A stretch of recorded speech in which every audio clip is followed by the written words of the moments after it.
At the graveyard, Jedediah watches grave diggers putting what was left of his father's body back into the grave. He looks at the name Horace Kruger and says to himself, I guess she felt to show pride in this timeline. But why be prideful about that? And why name me after the worst things that exist? He turns and decides to look around to see if any of these graves would even hint at being his mother's. His hope was some good came out of this. Loretta was born, so maybe there was a chance she lived. He spots a grave with a similar name. He mumbles, Amanda. Can I help you? He is startled, turning around to see a nun. She looked around 80s. He speaks to her and says, Sorry, you startled me, sister. Mary Helena. He sighs and says, The whole world's gone to hell, hasn't it? She replies, I count every day we survive a blessing from God. He gives a sarcastic chuckle.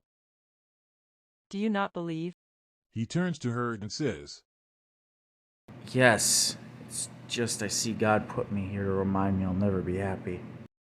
She nods and says, I see your world was always ending. You don't see yourself ever being happy, so you turn your blame to someone else to cope. He turns to her as she says, Nothing will ever be perfect here. Our only hope of salvation is savoring the good moments over the bad. Even if it means sometimes we lose something we love. His eyes squint, then his alarm goes off. He says, Apologies, sister. I have to go. Jedediah. He stops, turning to her. If you ever have the need to remember my name, I'll be near. He nods while saying, Thank you. And he keeps moving, but then in seconds he thinks, Wait, how did you know my... He turns around, seeing she is gone. He sighs and questions where she went, but continues moving. He arrives at the town hall, seeing people drinking and listening to music, most likely because they knew the people being sent out would very likely not come back. He spots Malcolm and Loretta talking to each other. He sighs in annoyance. He looks around, spotting crosses and people burning sage. As he walks, he spots Tim and Jennifer talking to each other. He kinda smirks, knowing at least he saved her, but it suddenly turned to confusion, as her face looked at him with confusion as well. He keeps walking, but then spots a voting valet. He sees people walking around, meaning they were still voting. He decides to sneak in. As he walks towards the back, a hand grabs his shoulder. What are you doing here?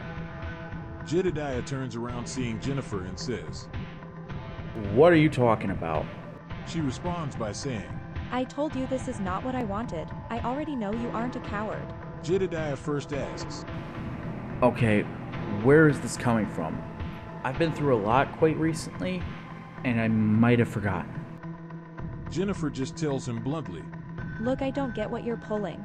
But I told you that I don't hate you, so you pulling this is just making me reconsider that statement. Jedediah looks back at the valet, turns back, and says in annoyance and confusion, Look, I'm not sure what you're talking about, but I'm not here for you. So you can relax about whatever this is about. And he turns away, leaving her looking even more angry and confused.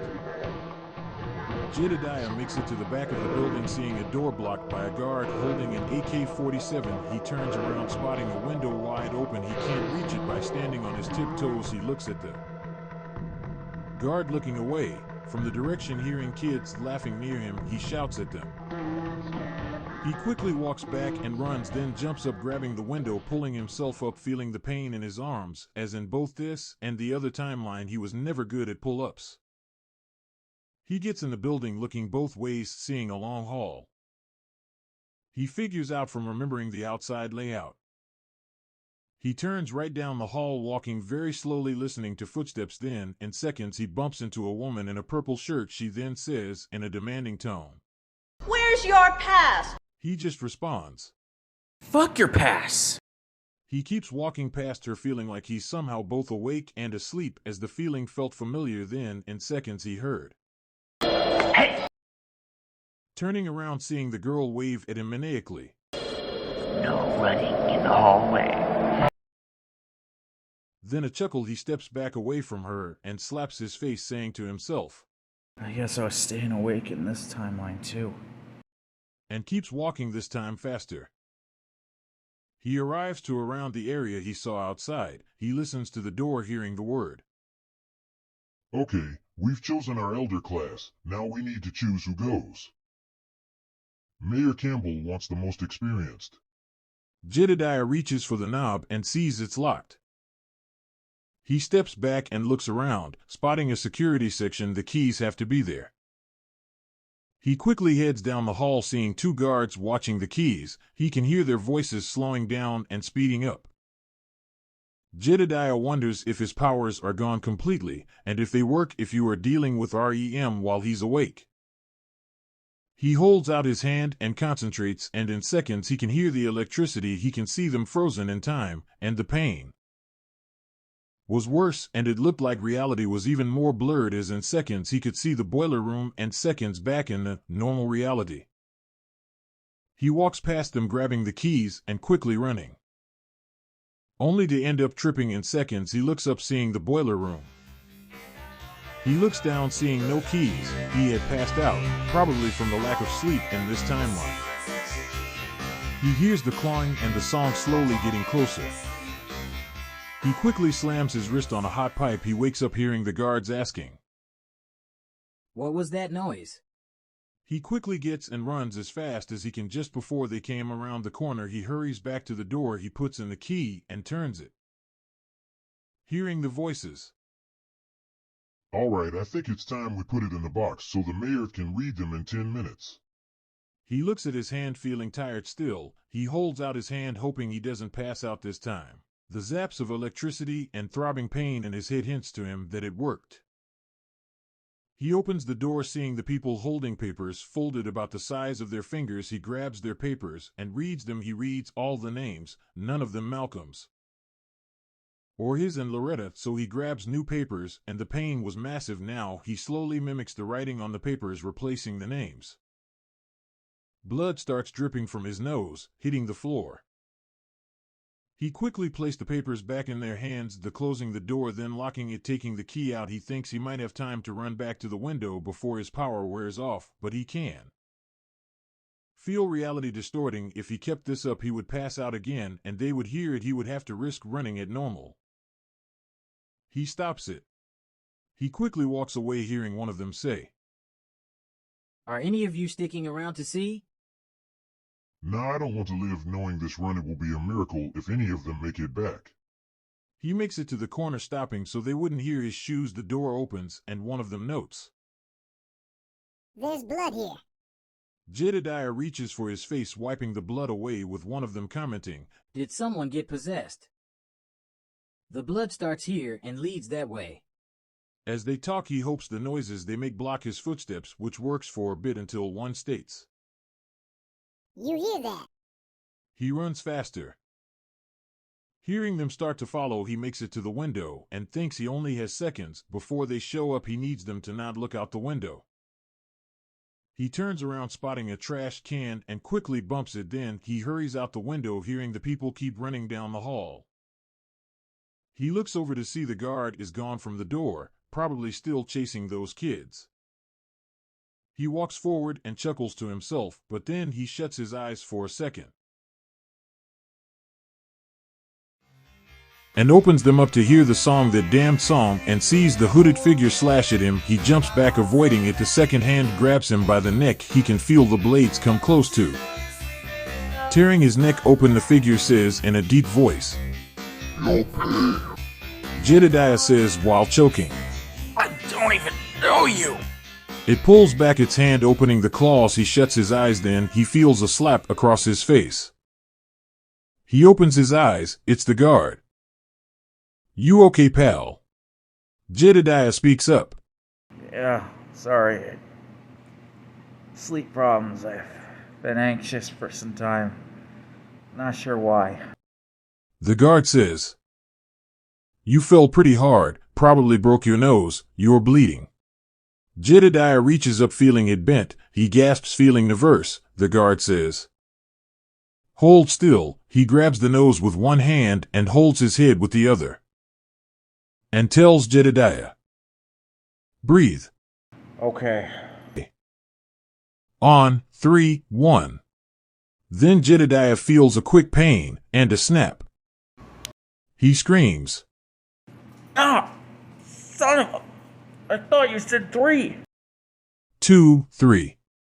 He gasps with relief and says, Thanks. The guard then tells him, "Get some rest, especially if you're picked. We don't need nobody falling asleep out there." The two chuckle as the guard heads back to his post, and Jedediah walks off to find the others. He walks back up on Malcolm and Loretta leaning on each other. He walks up on the two and says, I guess Becky doesn't exist in this timeline. The two freak out and Loretta asks Jedediah, Don't do that. What happened to your nose? Jedediah smirks and looks forward and says, Don't do that. What happened to your nose? Don't worry about it. Well, yeah. I have sleep issues. Almost passed out 3 times. Passed out twice. Malcolm replies. Wait, where were you? Jedediah looks at him and says, Just relax now. We worry later.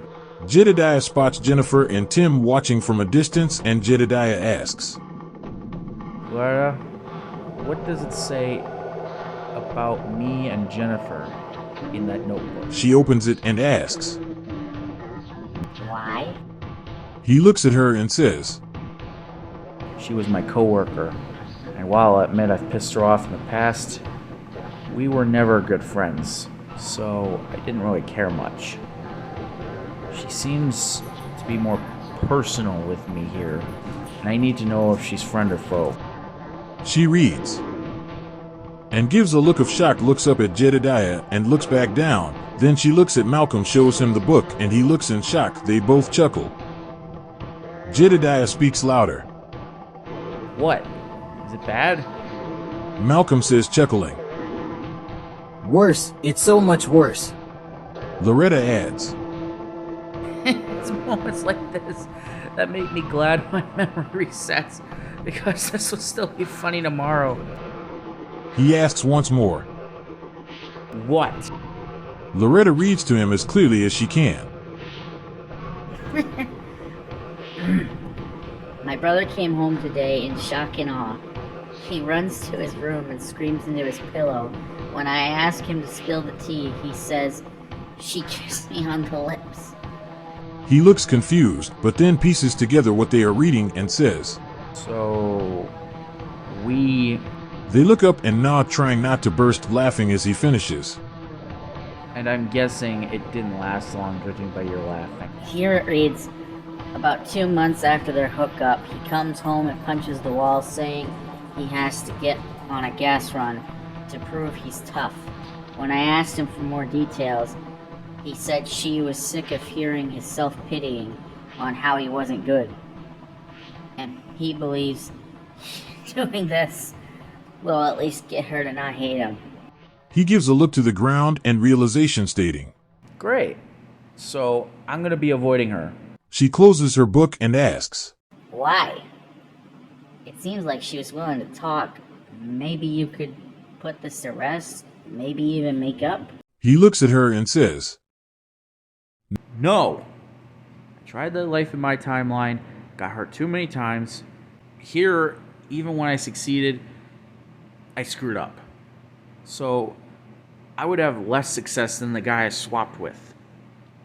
This is why I've been cringing at you two since the hospital. Plus, I can't be focused on this while the world is ending. That's just too much to think about. So the best move is to avoid her and hope we don't talk. Loretta looks over his shoulder and spots Tim and Jennifer walking over as Malcolm then states, You'd better play it cool because she's coming over. Jedediah looks up, his eyes widen. He tries to walk away, but Loretta grabs his arm and says, I don't think so. He turns around and breathes, and seeing the two walk up as Loretta says, Hello. Jennifer nods, smiling, and says, I've never actually met you. Are you Freddie's sister? She proudly smirks proudly and says, I am. I will be glad to meet you for the first time tomorrow. She sees her look knowingly and asks, We've met before, and I've said that, haven't I? Only every time I see ya. She turns to Malcolm and asks, Haven't seen you much. What's your name? Malcolm, shockingly to Jedediah, nervously says, Vicky. Jedediah, showing the shock as in his timeline Malcolm was confident and didn't really care about what people think and was outgoing. Jennifer says, Hello, nice to meet you, Vicky. I'm Jennifer, and this is my brother Tim. Hello there.